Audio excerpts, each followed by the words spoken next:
evening. This is the pre-council meeting for the City of Joliet for July 17th, 2017. The meeting is chaired by Mayor Bob Odekirk. We'll begin with roll call. Mayor Odekirk. Here. Councilman Dickinson. Here. Councilwoman Gavin. Here. Councilman Girl. Here. Councilman Hug. Here. Councilman Morris. Here. Councilman Mudrin. Absent this evening. Councilwoman Coleman. Here. Councilman Turk. Here. First on the agenda is a presentation with Vic Ahmed, is CEO of Innovation Pavilion, and Philip Shao here to discuss the development agreement on the agenda for Innovation Pavilion. If you could approach the... Great. Good evening. Thank you very much to the mayor and the council for giving us this opportunity to present today. I'm Vic Ahmed. I'm the CEO of Innovation Pavilion. What we do is we set up innovation campuses across the country, and we focus on what we refer to as suburban cities or ring cities around a significant metropolitan area. Our model is optimized for that, and so far as we know, we are the only company focused on suburban or ring cities in the country today. We feel that the needs of the urban core are well met in this context, but the needs of the suburban cities remains unmet. Can we go to the next one? So essentially, when we say we build innovation campuses, it's a hybrid model. There's a part of it that's real estate, which is significant, and then on top of that are layered services in the innovation arena that will walk you through. Next one. My background, just a little bit, I have been in the intersection of community building, policy making, economic development, all of my career and my life. Just a few examples. I come from Colorado. I live in the Denver metro area. And over there, amongst other things, our Governor Hickenlooper, when he first became governor, wanted to make Colorado one of the most innovative states in the country. He recruited 14 CEOs to help him chart that course. I was the very first one, worked with his team to set up that framework for Colorado. You all may have noticed that Colorado has really gained in notoriety for the last 5-7 years as a place for innovation and entrepreneurship, not just because of our governor's effort, but he has been certainly the cheerleader in chief. We also have a Secretary of Technology in Colorado. Amongst other things, their role is to recruit high growth companies to Colorado and increase their footprint to bring high paying jobs there.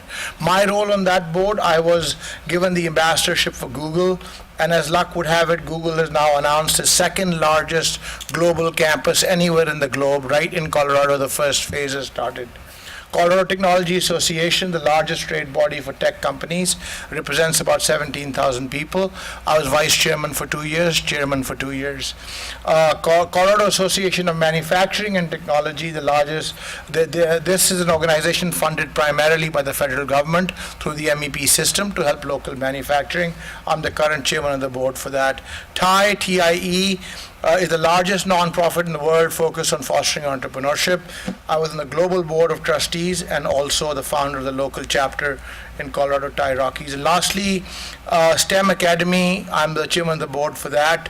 It's the fastest growing charter school in Colorado, is ranked 9th out of 345 schools. The reason I mentioned all of my background is that this whole concept of a public-private partnership has emerged both from my own personal career of having been an entrepreneur all of my life and then working in nonprofit world with the public sector in bringing the two parties together. So really what has caused the emergence of this particular opportunity is a number of significant macro trends that have come about all at the same time. The very first one, of course, we're all aware of is that the largest part of the population now is millennials. By 2020, they'll be the largest part, 70% of the workforce. $1 trillion of wealth is expected to flow into the millennials by that time. And the key thing really is that they really work, live, and play completely differently than us baby boomers did. So most of the suburban cities were built around the needs of baby boomers, so they are now looking to figure out how they need to reinvent themselves in order to retain these millennials, and then therefore draw the companies who are looking to hire these millennials. So the suburbs are grappling with this challenge of live, work, play because of urban sprawl in suburbia. We don't have that density to create live, work, play.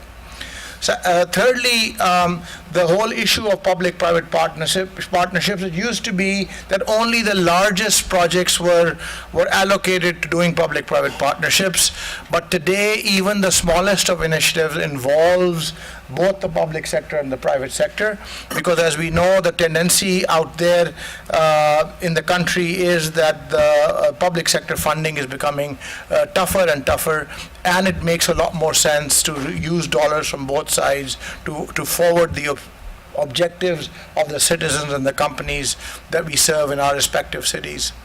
The next one I want to talk about is innovation and how innovation has been done in the past and how it's being done today. There's a video that talks to it, but mainly the theme we're talking about here is that previously most of the innovation that large companies used to do was in-house. We have learned from the experience of Blockbusters, BlackBerry, Borders Bookstore, all of these companies, that if you become insular, you can fall off of a cliff very quickly. So engaging with outside innovation ecosystems has now become a board level issue and ranks as high as recruiting of talent with them. Lastly, the whole issue of where the companies are going to go is where they're going to find their workers. And when we say finding workers, we're not saying where we'll find warm bodies. They're looking for warm bodies who have the right skills. I give you my example. I was a computer science major from Washington University in St. Louis when I graduated from there, and most of my cohorts went to work for IBM and DEC and other large companies. And the first 6 to 9 months was invariably training, where they would put them in different places and then put them on a project. And at that time, of course, the average tenure of a person in a large company was over 20 years. Now it's dropped down to less than 3. It's no longer viable for companies to invest that kind of time and money in training. So now they are looking for their new employees, new hires to have the skills in their specific stack when they join the company. Universities and colleges have not caught up to that because they have been funded by primarily the government underwriting the debt that these students take on. So there's a gap there. We must provide these people entrepreneurial skills, technical skills, if we are going to provide them gainful employment. We all know enough people from our families, from our circle of friends who've gone to college and are still struggling to find well-paying jobs to pay down the debt they've taken on. These are the macro trends. As a result of these macro trends, this is what we do. We bring value to cities through a combination of a real estate, sizable innovation campus, 100 to 200,000 square feet, and we have curated innovation programs that we pull together and then implement on this campus, but serving the geography all around it. It's not only for the companies and residents of the campus, it is for the city, the county, the metro area as a whole. Lastly, this is the way the work, live, play environments are a way of attracting and retaining millennials, which we all know if we're going to thrive, we need to figure out that way. And coupled with that is training in entrepreneurial and technical skills to create the modern day workforce. The geography of innovation is shifting. To find the innovative economy 20 years ago, a worker needed to drive to a secluded research park, work in isolation, and keep ideas secret. Today, proximity is everything. Workers want to be in urban places that are walkable, bikeable, hyper-caffeinated, where they can bump into other workers and share ideas. Firms also want to be close to other firms, research labs, and universities in collaborative spaces so that smart ideas can be turned into smart products for the market. Innovation districts are this century's productive geography. They are both competitive places and cool spaces, and they will transform your city and metropolis. This video, I think, sums up some of the aspects that I've talked about already. I'll move on to the next slide. This is when we say an innovation campus, what do we mean? There are 8 key components to the innovation campus, which in our belief become force multipliers when they're co-located. There's a co-working / an incubator, there's a maker space, there's a STEM school, there's a 21st century library, a place for corporate anchors, conference and event space to convene the community, millennial housing and millennial retail. These round up to create a work, live, play microcosm. The next slide. So these 8 pieces are in blue, as you see this light bulb here, and the beige ones are the layered innovation services that we provide on top of that. Practically, there are hundreds and hundreds of real estate developers who, if you give them a spec, they can build beautiful buildings. Our key value proposition is the innovation programming that is layered on this campus to serve not just the campus, but to serve the broader community at large in 3 key areas. One is corporate and city innovation. For the city side, we have a consortium of Fortune 500s and innovative companies, 35 or so projects that are classified as smart city projects, that we bring these successful projects to the attention of the council and the city administrative leadership, and then they pick and choose what, if any, projects that they would like to undertake. In our view, every city is going to undertake all of these projects at some point in time. It's merely a question of what timeline they're going to follow. The examples of these projects could be gigabit to the home, a mesh wireless network, smart metering, smart lighting, all kinds of projects like this. The corporate part of it, as I mentioned already, is providing a framework for those corporations who are engaged with your city to be able to source some of their innovation portfolio from other collaborating partners, other companies, other larger companies, other startup companies, labs, universities, etc., etc. We have the formula to make that happen. The second one is we look at the inventory of assets of each city. And then according to that, we pick the niche key areas that are appropriate to focus on and develop for that city. No city can be everything for everybody. All of us must focus our limited resources in key areas where we provide strengths and advantages in order to provide a value proposition to the market. So that's the second leg of the stool. And the last one is, we talked about it already, is the creation of the workforce of tomorrow through transformation of education. Those are the programs that we focus on. This is our slide on our financial model, very, very key.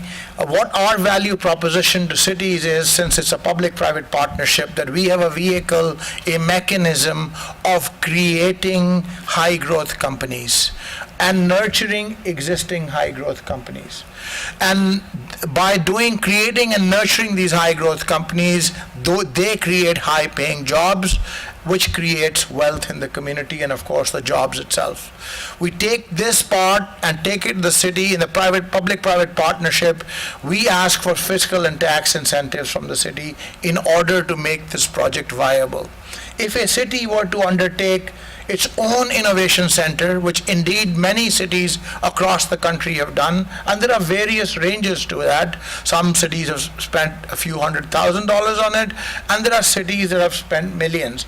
The city of Toronto, as an example, spent hundreds of millions of dollars on an absolutely beautiful innovation center. Financially, it became a challenge, but it is absolutely gorgeous. So cities have done this thing in many, many different formats. If a typical city would undertake that, it would cost them $1 million to $2 million in capex and about $500,000 to $1 million in opex in order to operate year to year. What our ask of the city is 3 things. The first one is tax and fiscal incentives, which are non-cash, as I mentioned already. The second ask is political and administrative leadership's enthusiastic support for this public-private partnership. For us, in order to be successful, successful. We can bring these best practices to the area, but we don't have long-standing relationships with the stakeholders as the city does. So they won't be successful unless we are partnered up together tightly and taking this to the stakeholders. So that's the second ask. And the last ask is a $200,000 cash investment as skin in the game from our side. These are our three asks. We take tenancy of the campus and these incentives to our real estate development partners, of which we have many, and then we finance the entire build-out of this 200,000 square feet or so campus from that. Those are the underpinnings of our financial model, and that's how we make this happen. The next slide is that we started our very first campus of 80,000 square feet in Centennial, Colorado. Some of you have visited with us there, and some of you have received a lot of information over the last year or so on that. It's been very successful for us in a ring city. We've signed up with Parker, Colorado, and Olathe, Kansas, and are in discussions with around 20 cities across the country to open up these campuses. I've got stats here on what has occurred in our existing campus and what economic development impact has happened there since we have been there. Clearly very successful, and we feel this is the more modern day version of economic development for cities, to engage with companies, to engage with the new generation, and to make it a thriving city, as for many cities it has been in the past, but what worked in the past isn't the formula for what's going to work in the future.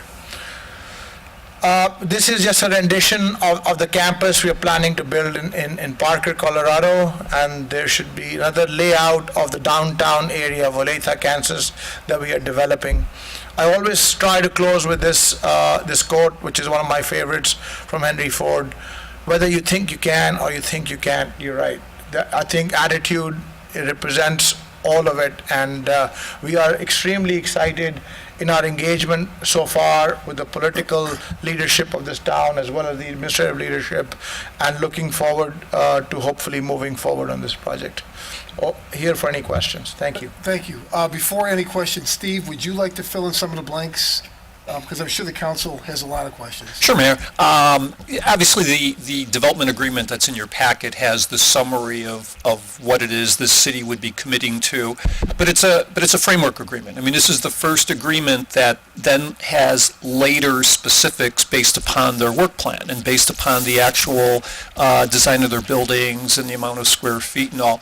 So it's a work in progress, but what it does is it sends a marker to Innovation Pavilion, to their investment partners, that Joliet is absolutely interested. We're going to work together to get through the work plan, and when it comes time to literally decide how that campus will operate, how it'll be designed, what are the components, we work on that subsequent agreement.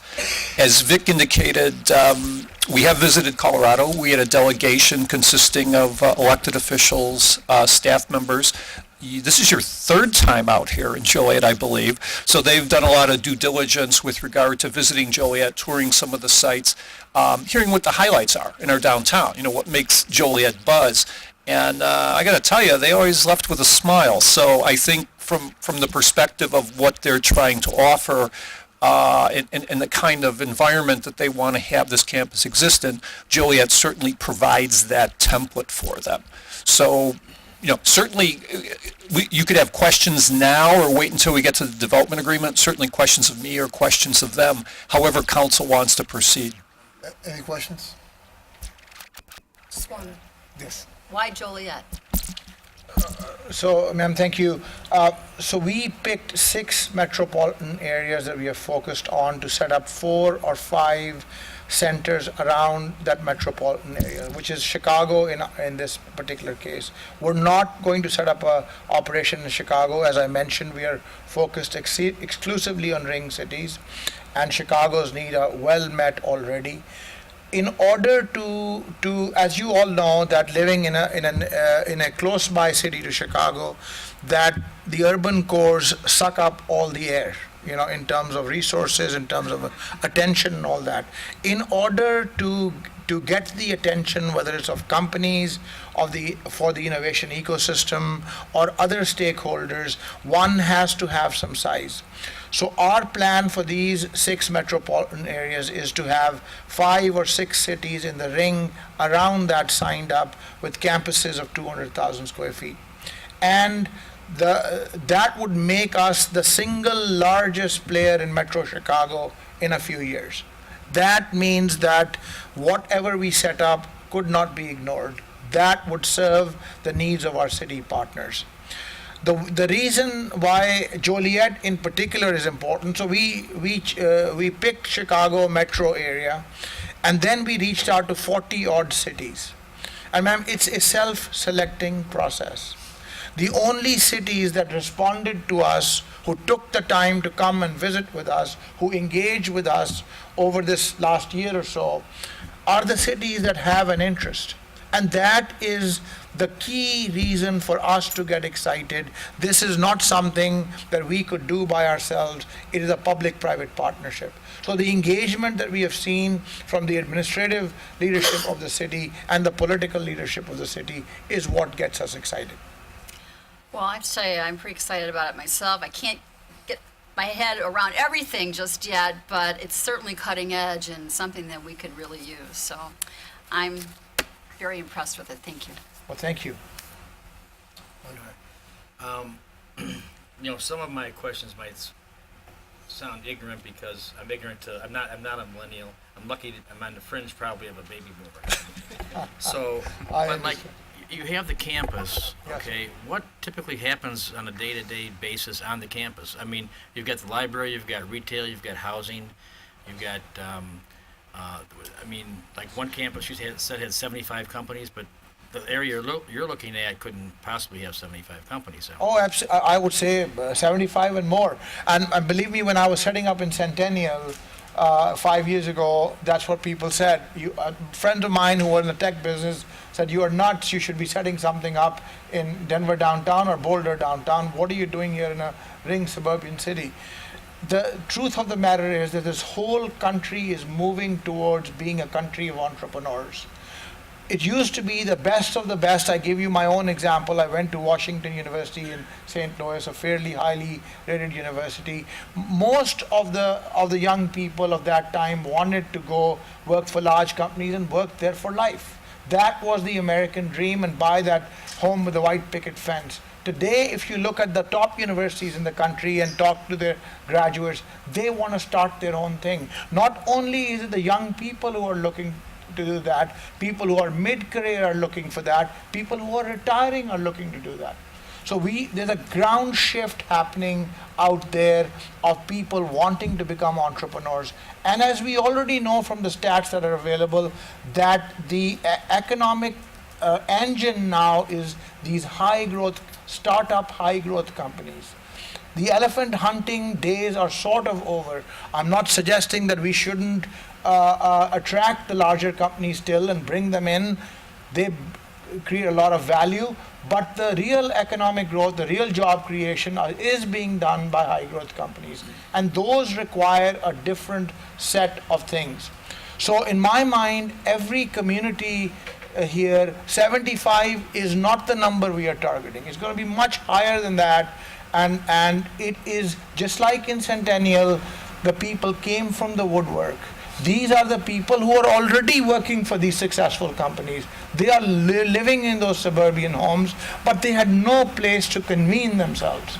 That's what we provide. We provide them a reason to come there and start something, and provide them the help that they need to make that happen. Well, like the housing, who is that targeted to, and who would typically live in that housing, and for how long? Yeah, so the millennial housing is the part that we focus on, which is again a new trend sweeping the nation. And what we mean by millennial housing is that it's a very small footprint, 450 square feet.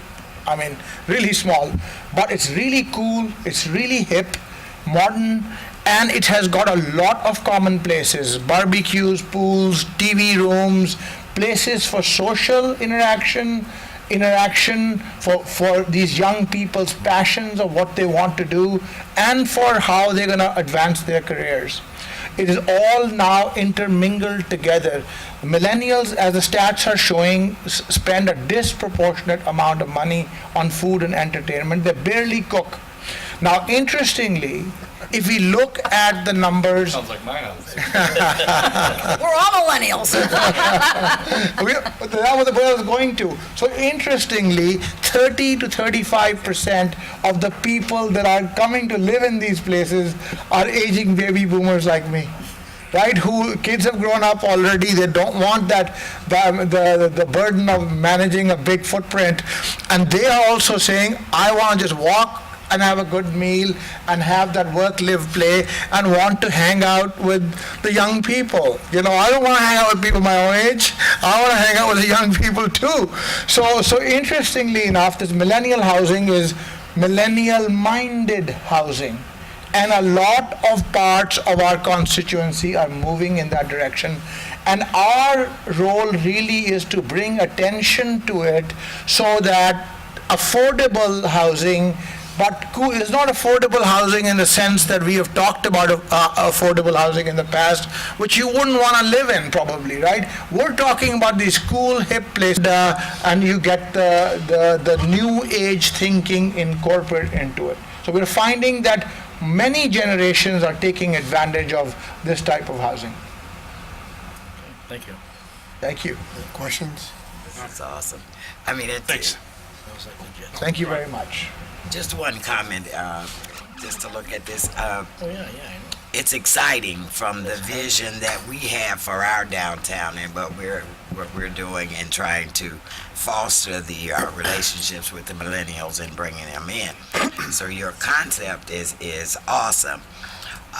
The other part is fostering those entrepreneurs. I think when you've got a house or a place that they can get that, and then providing that skill-based labor force that is just, it's awesome. It's exciting. I'd like to learn a lot more about it. Thank you, ma'am. Thank you very much. I have a question. Oh, yes. You know, Vic, since the media, local media kind of started to report on this. Yes, sir. Came forward. You know, I've had quite a bit of contact with people. Many people are excited, but probably the most common question I have, so maybe you can expound on it a little Surely. bit, is how the STEM school fits into the overall vision. Sure. Our chairman of the board, Steve Peirce, who's an incredible guy, MIT guy, and took this company from 15 million to 5 billion in 18 months in Silicon Valley. I have to quote him. He says that there are more gifted kids in China than there are kids in the US. We do not realize in this global economy what our next generation have to compete with. If we do not focus on STEM skills, we're almost giving them a disadvantage of competing with the rest of the globe. STEM, we have redefined STEM. It used to mean science, technology, engineering, and math. We call it science, technology, entrepreneurship, and mastery. And this is key for our next generation and reskilling of our current generation. We must provide them entrepreneurial skills, technical skills. The shortage is in millions of people across the country today of STEM-oriented skills, critical thinking skills. So STEM is at the center of it all because high-paying jobs are STEM jobs, and companies are going to go where they can find the resources who have those skills. So it's very central. What we do is we engage with the school board to work on STEM programming with them to spread that across the area, and then we have a higher education program which we call a reskilling program, 4 months so, a boot camp type, hands-on apprenticeship type program, so that you can take this course and get a job right after that. Not 4 years later, not 2 years later. 4 months by having a boot camp type capstone project for 4 months. That's what we mean by STEM. And how do you how does someone get into that particular STEM school? So our hope is that with the engagement with the school board, if they already don't have STEM programs, we can help them with best practices program to launch those in the first school and hopefully in every school as time goes by. And these higher education program, these 4-month boot camps, we will be launching them as soon as we sign the agreement. So literally, if this were to happen this week, we will be working on a plan with Steve to figure out how quickly we can launch those programs, because we already have them. Usually when something comes in front of the council, usually there's people, on one side and on another. But, all I've heard is nothing but praise for this project. So, I hope it happens. Thank you, sir. Thank you. Appreciate that very much. Thank you. Thank you, Vic. We'll probably address it a little bit later, but thank you for the Okay. presentation. Thank you. We'll just move to the back. Sure, thanks. Next, we have citizens to be heard on agenda items. Is there anyone present that would like to speak on an agenda item this evening? Seeing none, we'll pass it over to the interim, yes, ma'am, you can come forward. My name is Kathy, excuse me, and I'm looking to open Daisy's in Joliet. It's going to be a cafe bistro, but I wanted to explain really what we're hoping it to be. I have some brochures. I don't know if I can pass them. Give it to the clerk. If you want to have them here, I'll pass them down for you Thank so you. you can continue speaking. We really want to focus on a place for women to come, whether you come with one friend for a cup of coffee or you come with 5 friends for a nice evening and just to get together. We want to put in place that we're going to do painting parties for women, canvas parties, so we're going to set those up a couple times a week. We also want to make it comfortable. We're going to put in a small little bar area up front where it'll seat 6, and we'll be serving coffees and some sandwiches, desserts, wines, things like that. And then we also want to have the gaming to offer, so if husbands come, they have something to do too, or just the women all get together and have a nice, safe, and comfortable place to go hang out. Thank you. Is there anyone else that would like to speak on an agenda item this evening? Next, we'll pass it to the interim city manager to discuss the agenda items for tomorrow night's meeting. Okay, thank you. I'm going to run through the agenda for tomorrow. The Economic Development, Finance, and Public Safety Committees will provide their reports. There are 5 items on the consent agenda: the approval of minutes, invoices paid report, position, vacancies, job description. There is an authorization to approve the proposed renewal of property and casualty coverages. But one thing I want to point out in the memo itself, when the memo was drafted, the city had dollar figures for claims administration, which is one portion of the costs, and it was a marked increase from previous years. So after the memo was drafted, but before it, between then and today, the city actually was able to negotiate a slightly lower price. So that's something that's the total renewal is $731,182, down from $773,686, which is in the council memo. And then council memo 37717, IMRF disclosures.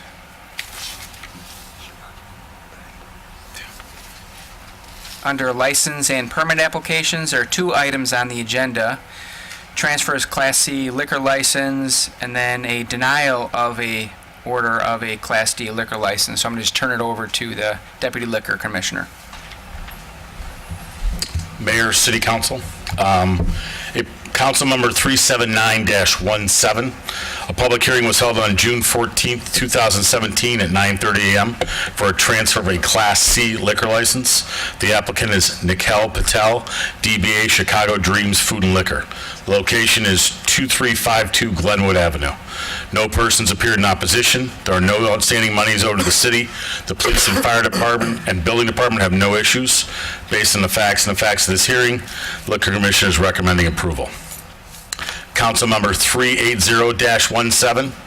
A public hearing was held on June 14, 2017 at 11 a.m. for a new Class D license. The applicant is Lucky Daisy 777 Inc., Kathy Wilda, DBA Lucky Daisies. The location is 18 South Larkin Avenue. A citizen to be heard, she works at International Dental Care. Her name is Nadia Peacher. The dental office is located at 18 South Larkin Avenue. Ms. Peacher advises her business is opposing the issuance of the liquor license because of concerns about increased traffic, insufficient parking, and a fear of increase of homeless people who may frequent the area. There are no outstanding monies owed to the city. The police, fire, and building department have no issues. The property at 18 South Larkin Avenue is a strip mall that contains an insurance agency, a phone store, a barber shop, a bakery, dentist's office, a Brown's Chicken, and tobacco store. There are 22 liquor licenses and within 1 mile radius of the location. Based on the density of the existing liquor license in the area, the ejection of the neighborhood business, and a concern of proliferation of the video gaming parlors within the city, is a recommendation of the Liquor Commissioner to deny issuance of the license. Any questions? Mayor? Yes. What if there was no gaming there, then what? Well, I don't know. There is, so I don't know if I want to speculate on that. No, but- I mean, this is new business, right? Right. Okay, and what if they take away the gaming and just have the wine and painting? That's going all over the country. Right, then they should probably reapply. That's what I'm asking. So if they got rid of the gaming, is that a possibility that I think so, yeah. license, that's it? And what are the hours of the operation of this Daisy's? I'm not. 8 a.m. to 11 p.m. 8 a.m. to 11 p.m., she said. Oh, can she come forward?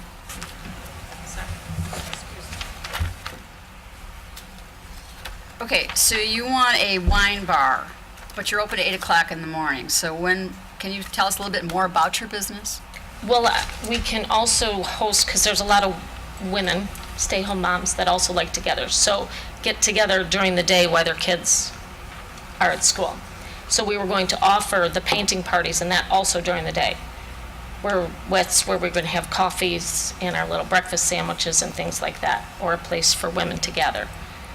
So I think the problem here, it's a little bit vague. Your business is a little bit vague right now. Your hours of operation and the gaming and the alcohol. If I were you, this is just me speaking, I'm not speaking for the council, I would revamp this and maybe reapply and seriously think about different things. Because I think these wine and painting parties are all over, but I've not heard at 8 o'clock in the morning. They're usually later on in the evening for ladies getting off of work and moms that, can't get away during the day and get babysitters. Just my thoughts on this, because I'm very familiar with these types of things. yeah, the painting parties and. But this is kind of vague, so. Okay. So without gaming, it is. Well, I don't know, that's up to the Yeah, I mayor. mean, if you Also. want to reapply without the gaming, we'd definitely take another look at it. And be more specific about the business and the hours. Yeah, now, the vote's tomorrow. It was my recommendation. The council's going to vote, so I take this with a grain of salt tonight. Okay. Your Honor, this Yes. is just on liquor license, all right? I mean, Yes. I would think the existing zoning on that strip mall would allow her to put a business such as this in there without reapplying or coming back for the city, as long as it meets the criteria of the existing zoning. Yes. Okay. Okay. Thank you.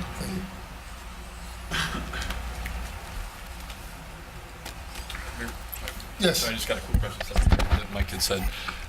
But I think with respect to the liquor zoning, in order to have a video gaming, don't you need a liquor license? Isn't that a prerequisite? Yes. Okay, so that's kind of what's going on here, I'm sure. Right. Okay, thank you. Mayor, I got one quick question. Sure. So the parking issue was due to the gaming, where the neighbors thought that. That's just what the young lady said in the hearing. Those are her feelings on the hearing. That's all. It had nothing to do with the council or what the commissioner said. I'm just reporting what was said in the hearing, that's all. Right, but the business itself is so, that she wasn't, what I'm trying to get at, it's not gonna affect the parking without the liquor license or without the gaming, this business still gonna have probably the same amount of customers or no? You would think so, yes. So, okay. All right, thanks. Okay, under public hearings, there's one item on the agenda for a public hearing. This is the proposed Speedway gas station, and there's going to be a request to table this to August 15th. And I think we can have this one just about locked down, so that's good news. Ordinances and resolutions. Council Memo 384-17, ordinance declaring certain properties as public nuisances.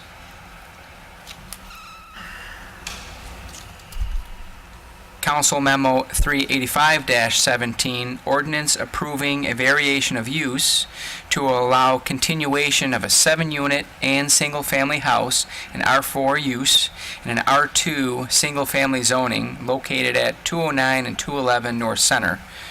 Just to give you a little background on this, the property was constructed with a 7-unit apartment and a single-family house in the 1920s. Both properties are on the city's rental inspection program. The Cathedral Area Preservation Association appeared at the ZBA meeting without objection for the variance. One of the conditions is that the owner participate in the city's landlord training and tenant screening program, and the attorney and the applicant are present if you have any questions.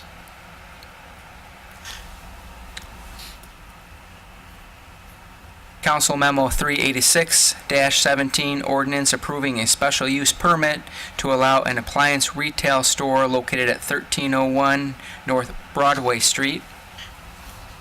And just to give you a little background on this, in a B3 district, resale stores must obtain a special use, and that's why this item is on the agenda. The petitioner is requesting approval of a special use permit to allow an appliance retail store in a 1-story, 7,328 square foot vacant commercial building.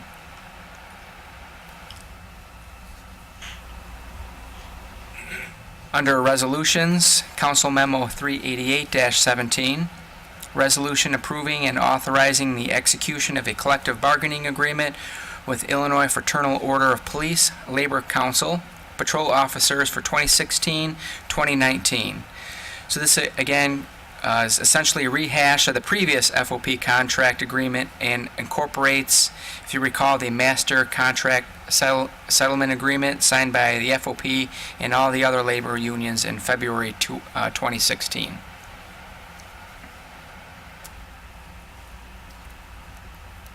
Council Memo 389-17, resolution accepting a permanent easement for public utilities from Joliet Public School District 86. As part of the Mary Crest Phase 2 water main relocation project, District 86 requested that the fire hydrants be moved, and in order to relocate the fire hydrants, District 86 will grant the city an easement, and then the city, through this resolution, accepts the permanent easement where the water fire hydrants will be located.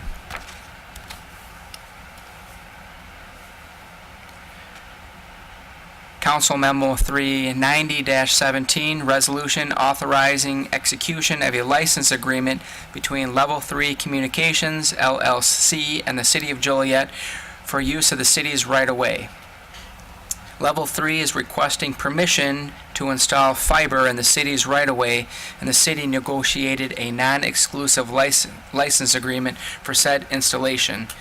And last I heard, somebody from Level 3 was supposed to be here. I don't know if they're here. Yep. So if you have any questions, the representative from Level 3 is here. Questions?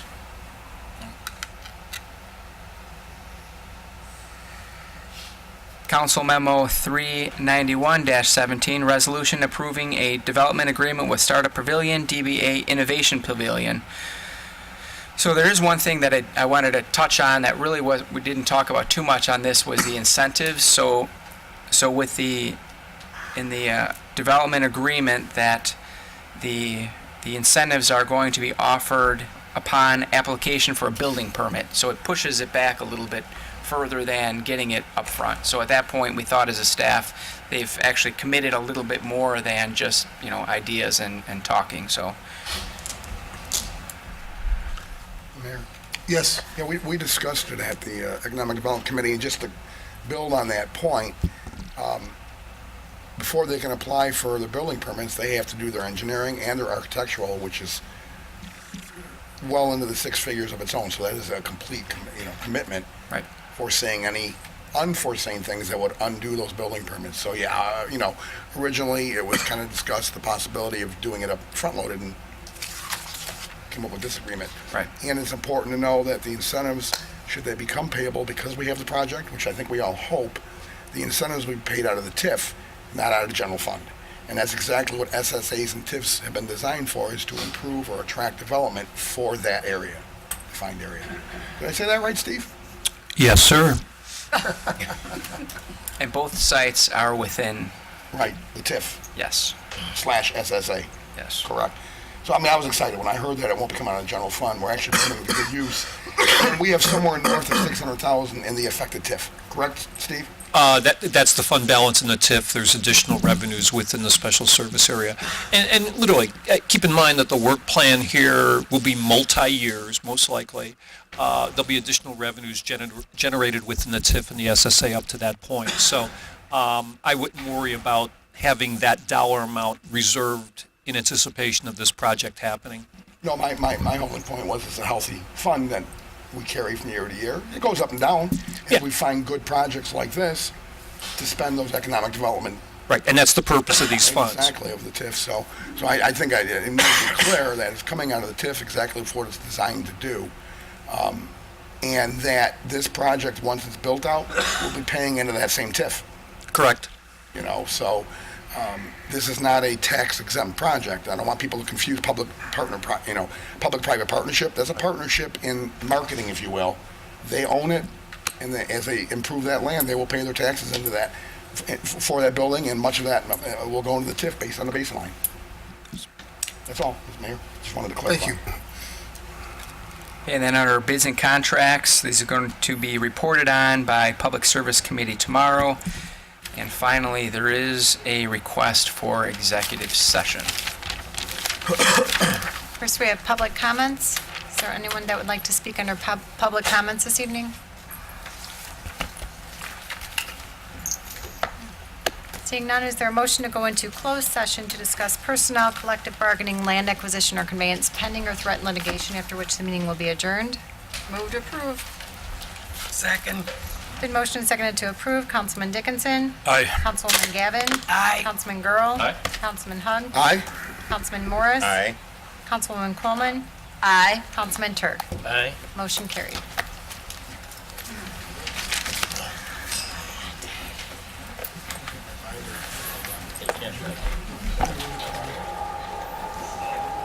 There. Okay.